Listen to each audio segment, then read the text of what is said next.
अस्सलाम वालेकुम मेरी यूट्यूब फैमिली, क्या हाल चाल है। उम्मीद है कि अल्लाह के फजल करम से आप तमाम लोग खैर वाफियत से होंगे।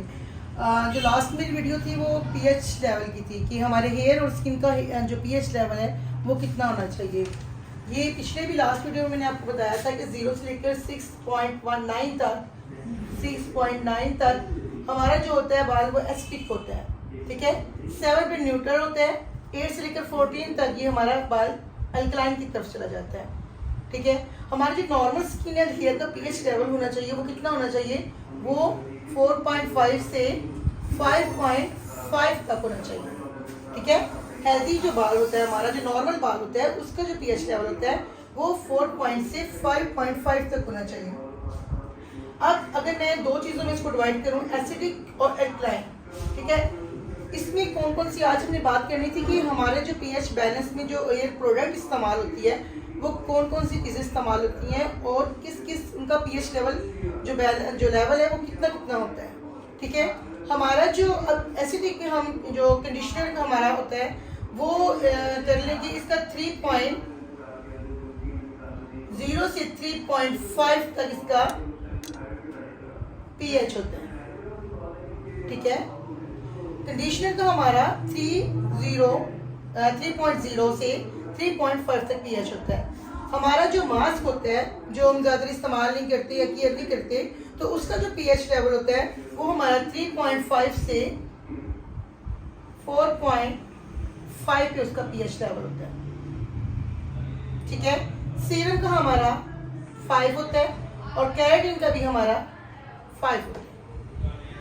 समझ आइए आपको, ये वो चीज़ें हैं जो हमारे बालों को सेव करती हैं, हेल्दी करती हैं जब हमारा बाल अल्कलाइन की तरफ चला जाता है। अब अल्कलाइन क्या है, जिस तरह मैंने आपको बताया था, जिस तरह ये हेयर की मैंने शेप बनाई है, हमारा जो हेयर है जब भी हम कोई भी अपने बालों पे परमानेंट कलर्स करते हैं तो हमारा जो वर्क होता है वो कोटेक्स पे होता है।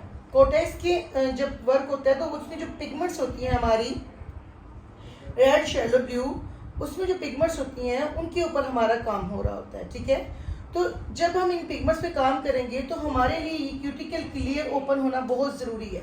जब ये ओपन होगी तब ही हम यहाँ पर वर्क कर सकेंगे ना, चाहे वो परमानेंट कलर्स का हो, ये वाला परमानेंट कलर का हो, चाहे रिलैक्सिंग का हो, स्मूथनिंग क्रीम्स का हो, ब्लॉन्डर या लाइटनिंग का प्रोसेस हो, ब्लीचिंग का काम हो, जो भी काम हम करेंगे सबसे पहले जो क्यूटिकल की ये जो लेयर है ये हमारी ओपन होगी, तभी हम अपनी सेकंड लेयर कोटेक्स के ऊपर काम करेंगे जहाँ पर हमारे कलर्स हैं, जहाँ पर हमारे वो पिगमेंट्स हैं, हम उनके ऊपर कलर डिपॉजिट करेंगे।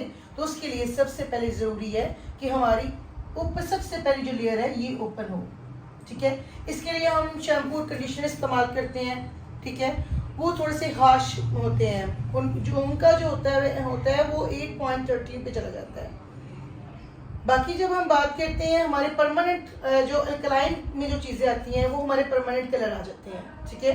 अल्कलाइन का मतलब क्या है कि हमारा बाल ड्राई हो रहा है, हमारे बालों में जब काम हम करते हैं, स्मूथनिंग का करते हैं, परमानेंट कलर्स का करते हैं, लाइटनिंग का काम करते हैं, तो हमारा बाल ड्राई हो जाता है क्योंकि हमारी पहली जो लेयर है वो ओपन हो जाती है, ठीक है। उस ओपन लेयर के ऊपर जब हम काम कर लेते हैं तो उसको ज़रूरत होती है कि उसका पीएच लेवल हम दोबारा सही कर सकें। उसके लिए हम इस्तेमाल करते हैं कंडीशनर, मास्क, सीरम, केराटिन। अब इनकी जो पीएच लेवल है 3.0 से 3.5 तक होता है, मास्क का 3.5 से 4.5 तक होता है, सीरम 5 होता है, केराटिन की जो शैम्पू कंडीशनर होते हैं उनमें भी 5 होता है, ठीक है। अब ये जो हार्श शैम्पू एंड कंडीशनर है जो हम क्यूटिकल को खोलने के लिए इस्तेमाल करते हैं, इसमें जो है पीएच वो 8 to 12 होते हैं, ठीक है। हमारे जो परमानेंट कलर है ना उनमें अगर पीएच लेवल देखा जाए तो 9 to 12 तक होता है। और ये जो हमारे ब्लॉन्डर होते हैं जिसमें हम ब्लीचिंग का काम करते हैं ये 10 to 14 होता है इनका, ठीक है। रिलैक्सिंग क्रीम का जो होता है वो 9 से 13 तक जाता है। ये रिलैक्सिंग क्रीम, स्मूथिंग क्रीम, इनका 9 to 13 तक जाए। अब कॉमन सी, अब जब हम रिलैक्सिंग क्रीम का इस्तेमाल करते हैं ना, स्मूथनिंग क्रीम का इस्तेमाल करते हैं, तो उसके बाद हम न्यूट्रलाइजर का इस्तेमाल करते हैं। वो क्यों करते हैं? क्योंकि ये जो हमारा बाल लेके जाता है, ये हमारा बाल अल्कलाइन की तरफ लेके जाता है। अब हमने अपने बाल को दोबारा उसको नरिश करना है, उसको मॉइस्चर करना है, तो उसके लिए हम न्यूट्रलाइजर का इस्तेमाल करते हैं। और इसका पीएच लेवल कितना है? 5। ठीक हो गया? समझ आइए आपको? एसिडिक हमारा 0 से 6.9 तक होता है। 0, 6.9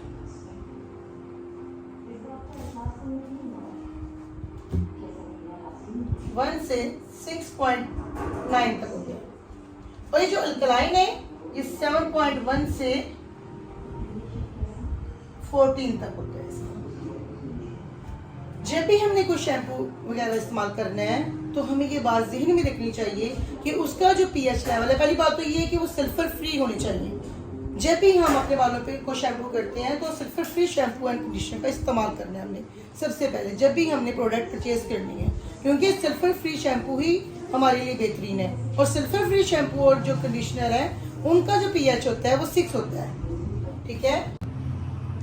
उम्मीद है कि आप तमाम लोगों को pH balance of air product का नॉलेज समझ आ गया होगा।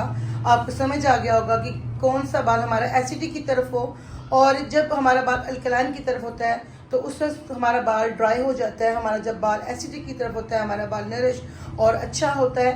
ठीक है? अगर हमारा बाल के ऊपर हमने परमानेंट कलर करवाए हुए हैं, ब्लॉन्डर करवाया, रिलैक्सिंग करवाई, स्मूथनिंग क्रीम्स का इस्तेमाल किया हुआ है, तो हमारा बाल ड्राई हो जाएगा, क्योंकि हमारी जो फर्स्ट लेयर है वो हमारी ओपन हो गई है। ठीक है? बार बार आपको इसलिए बताया जा रहा है ताकि आपको अच्छी तरह ये चीज़ आपके जहन में ज़हनशीन हो जाए कि फर्स्ट जो लेयर है वो हमारी ओपन होगी, और कोटेक्स के अंदर जो हमारा प्रोडक्ट की पिगमेंट्स हैं वो हमारा प्रोडक्ट उन पिगमेंट्स के ऊपर हमारा वर्क करेगा। ठीक है? जिस तरह आपको मैंने ये बाल की शेप बताई है, ये जो हल्के हल्के निशान ऊपर की तरफ बढ़े हुए हैं, ये हमारा क्यूटिकल पहली लेयर है। ये जब हम अल्कलाइन की तरफ बाल हमारा जाएगा तो ड्राई हो जाएगा। अब बाल अगर ड्राई हो जाएगा तो फिर हमें इसको नॉर्मल कंडीशन में लाने के लिए हमें कंडीशनर का इस्तेमाल करना पड़ेगा, क्योंकि हमने जो बाल है उसका पीएच लेवल सही करना है। कैसे सही होगा? कि अगर हम बालों पे कंडीशनर का इस्तेमाल करेंगे, मास्क का इस्तेमाल करेंगे, सीरम का इस्तेमाल करेंगे, और जो केराटिन के शैम्पू और कंडीशनर्स हैं उनका इस्तेमाल करेंगे।